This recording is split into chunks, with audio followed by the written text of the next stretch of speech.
Assalamualaikum warahmatullahi wabarakatuh. Apa kabar semuanya?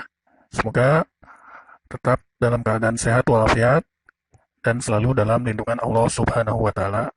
Amin ya robbal alamin. Kita kembali lagi di pelajaran informatika. Pada pelajaran sebelumnya, Bapak sudah membahas tentang komponen komputer dan yang akan Bapak bahas kali ini adalah menghubungkan perangkat, menghidupkan dan mematikan komputer. Dan materi-materi lainnya akan Bapak bahas menyusul di pembahasan berikutnya. Baiklah anak-anak, yang pertama menghubungkan perangkat, yang kedua menghidupkan komputer sesuai prosedur, yang ketiga mematikan komputer turn off atau shutdown sesuai prosedur. Menghubungkan perangkat, komputer terdiri atas perangkat-perangkat yang terpisah. Jadi di dalam satu perangkat komputer itu terdapat CPU, kemudian monitor, ada keyboard, ada mouse, speaker, dan stabilizer. Dan tentunya masing-masing perangkat ini mempunyai fungsi dan kegunaan yang berbeda. Kemudian CPU atau Central Processing Unit terdiri dari beberapa komponen. Nah, yang di tengah ini adalah gambar sebuah CPU. Dan di dalam CPU itu terdapat komponen-komponen yang mempunyai kegunaan yang berbeda-beda. Ada motherboard, ada prosesor, ada RAM, ada optical drive, ada hard disk atau hard drive, ada heatsink, ada floppy, ada system fan, dan kemudian ada power supply. Jadi itu adalah komponen-komponen yang berada di dalam CPU. Langkah-langkah untuk menghubungkan perangkat-perangkat komputer dengan benar. Hubungkan kabel mouse dan keyboard ke dalam port yang sesuai di CPU. Mouse dan keyboard keluaran terbaru mempunyai kepala kabel yang bentuknya sama, namun dengan warna yang berbeda. Jika kabel mouse dan keyboard menggunakan kabel USB, masukkanlah kepala kabel tersebut ke port USB. Kemudian, B. Pasangkan kabel monitor. Kabel monitor terdiri atas dua buah kabel. Ada kabel daya dan ada kabel untuk data. Yang C. Hubungkan perangkat-perangkat lain seperti printer, speaker, LAN bila ada. Jadi, ketiga perangkat ini, printer, speaker, LAN adalah perangkat tambahan. Misalkan kalian tidak punya ketiga perangkat ini, tidak akan menimbulkan masalah pada komputer. Artinya, komputer tetap bisa berjalan tanpa ketiga perangkat ini. Hanya saja, kalian tidak bisa menggunakan ketiga fungsi atau kegunaan dari perangkat ini. Misalkan, jika komputer kalian tidak ada speakernya, kalian tidak bisa mendengarkan suara. Atau tidak ada printernya, kalian tidak bisa ngeprint atau menggunakan printer. Kemudian D. Hubungkan kabel power CPU dengan stabilizer. Dan E. Hubungkan kabel stabilizer dengan kabel listrik. A. Hubungkan kabel mouse dan keyboard ke dalam port yang sesuai di CPU. Mouse dan keyboard keluaran terbaru mempunyai kepala kabel yang bentuknya sama, namun dengan warna yang berbeda. Jika kabel mouse dan keyboard menggunakan kabel USB, masukkanlah kepala kabel tersebut ke port USB.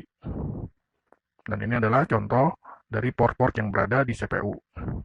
Dan letaknya ada di belakang CPU. Dan yang Bapak tandai merah ini adalah port USB. Biasanya dalam satu komputer itu terdapat 4 atau 6 port USB dan ada juga yang 8. Dan ini adalah mouse dan keyboard yang mempunyai kepala kabel USB. Jika mouse dan keyboard ini mempunyai kepala kabel USB, maka masukkan ke port USB. Selanjutnya B, pasangkan kabel monitor. Kabel monitor terdiri atas dua buah, kabel untuk daya dan kabel untuk data. Ini adalah port VGA. Biasanya port VGA ini berwarna biru. Dan pada umumnya kabelnya pun biasanya berkepala berwarna biru. Dan yang hitam ini adalah kabel untuk daya yang akan dihubungkan ke listrik. Jadi di dalam satu monitor ini biasanya terdapat dua buah kabel, yaitu kabel data dan kabel daya. Selanjutnya C, hubungkan perangkat-perangkat lain seperti printer, speaker, dan LAN bila ada. Seperti yang Bapak jelaskan tadi, bila kalian tidak mempunyai ketiga perangkat ini, kalian tetap bisa menggunakan komputer tersebut. Jadi ketiga perangkat ini hanyalah perangkat tambahan. Dan ini port USB Jika printernya mempunyai kepala kabel USB, berarti kalian harus memasukkannya ke port USB. Dan yang biru ini adalah port audio. Dan biasanya di CPU itu terdapat 3 buah port audio. Dan untuk speaker menggunakan port audio yang berwarna hijau yang ada di tengah. Dan selanjutnya ini adalah port LAN. Port LAN biasanya digunakan untuk kabel internet atau kabel LAN. Fungsinya untuk menghubungkan internet ke CPU. Selanjutnya D, menghubungkan kabel power CPU dengan stabilizer dengan menggunakan kabel daya. Kemudian, hubungkan kabel stabilizer dengan kabel listrik. Nah, jika langkah-langkah tadi sudah sesuai, maka selanjutnya kita ke tahap menghidupkan komputer sesuai prosedur. Menghidupkan komputer sesuai prosedur. Sesuai prosedur berarti sesuai dengan langkah dan tahapan-tahapan yang benar. Menghidupkan atau menyalakan komputer biasanya disebut dengan booting. Dan booting ini sendiri terdiri dari 2 macam. Ada cold booting dan warm booting. Proses menghidupkan atau menyalakan komputer biasa disebut dengan booting. Dan jangan lupa, sebelum melakukan booting, pastikan terlebih dahulu bahwa hal-hal berikut sudah sesuai. Jadi, ada hal-hal yang harus dilakukan sebelum kita menghidupkan komputer. Yang pertama yaitu A, pastikan semua perangkat sudah terpasang dengan benar. B, pastikan terdapat arus listrik dan masuk ke dalam stabilizer yang terhubung ke CPU dan monitor. C, pastikan tidak ada komputer tambahan terpasang. Yang C ini maksudnya, pastikan dalam satu stabilizer itu hanya ada satu komputer yang terhubung. Dan ketika hal ini sudah kita lakukan dengan benar atau sesuai prosedur, maka kita boleh melakukan proses menghidupkan menyalakan komputer. A. Cold booting. Cold booting adalah menyalakan komputer dalam keadaan masih dingin atau keadaan mati. Dan langkah-langkahnya yaitu A. Komputer dalam keadaan mati. B. Tekan tombol power pada CPU. C. Tekan tombol power pada monitor. D. Tunggu hingga proses booting selesai. Jadi, jika di desktop atau di komputer kalian gambarnya sudah seperti ini, itu tandanya komputer sudah ready atau sudah siap digunakan. Kemudian B. Warm booting. Warm booting adalah proses booting yang dilakukan pada saat komputer masih menyala dan semua sistem komputer masih berjalan. Warm boot biasanya dilakukan ketika terjadi masalah pada komputer. Misalkan terjadi error sistem, komputernya nge-hang, komputernya terkena virus, atau tiba-tiba terjadi blue screen, dan lain-lain.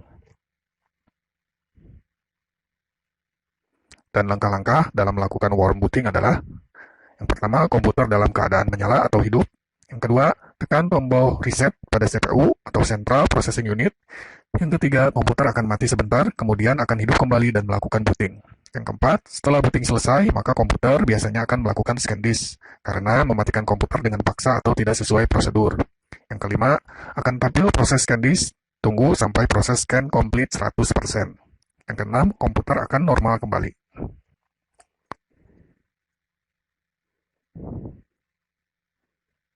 Dan yang ketiga, mematikan komputer, tune off atau shutdown sesuai prosedur. Sesuai prosedur, sesuai dengan langkah-langkah dan tahapan-tahapan yang benar. Kenapa sih harus sesuai dengan prosedur? Karena jika mematikan komputer tidak sesuai dengan prosedur, maka biasanya berdampak pada kerusakan komputer, terutama hard disk.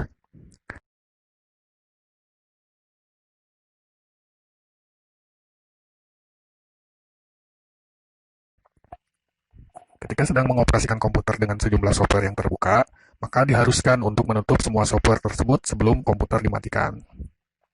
Jika kalian sedang menggunakan komputer, juga aplikasi lainnya, maka sebelum mematikan komputer, diharuskan untuk menutup semua software tersebut sebelum komputer dimatikan. Dalam mematikan komputer, tune off atau shutdown sesuai prosedur, ada 2 cara yang bisa dilakukan. A. Melalui desktop, kemudian B. Melalui keyboard. Mematikan komputer melalui desktop harus menggunakan bantuan mouse. Dan langkah-langkahnya adalah pastikan semua aplikasi atau program sudah tertutup.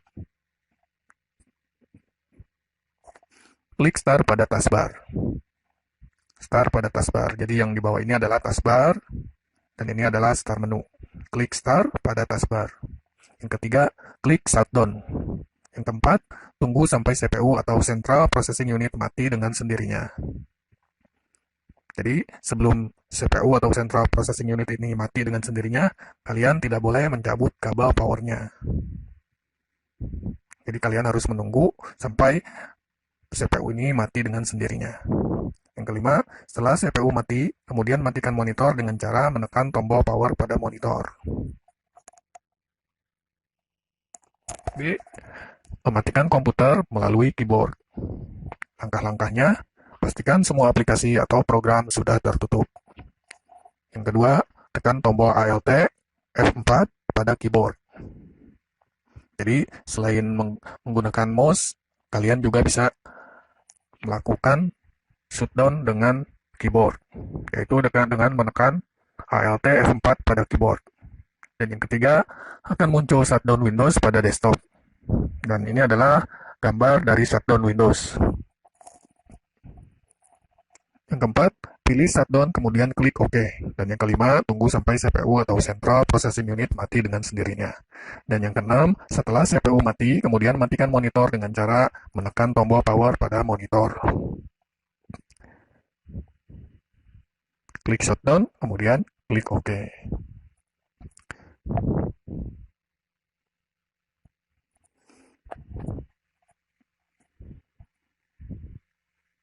Nah, anak-anak, tadi Bapak sudah membahas tentang menghubungkan perangkat, menghidupkan komputer sesuai prosedur, dan mematikan komputer turn off atau shutdown sesuai prosedur. Semoga kalian bisa memahami semua materi yang Bapak sampaikan ini. Dan jangan lupa, yang penting-penting diingat dan dicatat. Sekian pembelajaran hari ini. Pelajaran berikutnya kita akan bahas mengenai sistem operasi komputer. Terima kasih. Wassalamualaikum warahmatullahi wabarakatuh.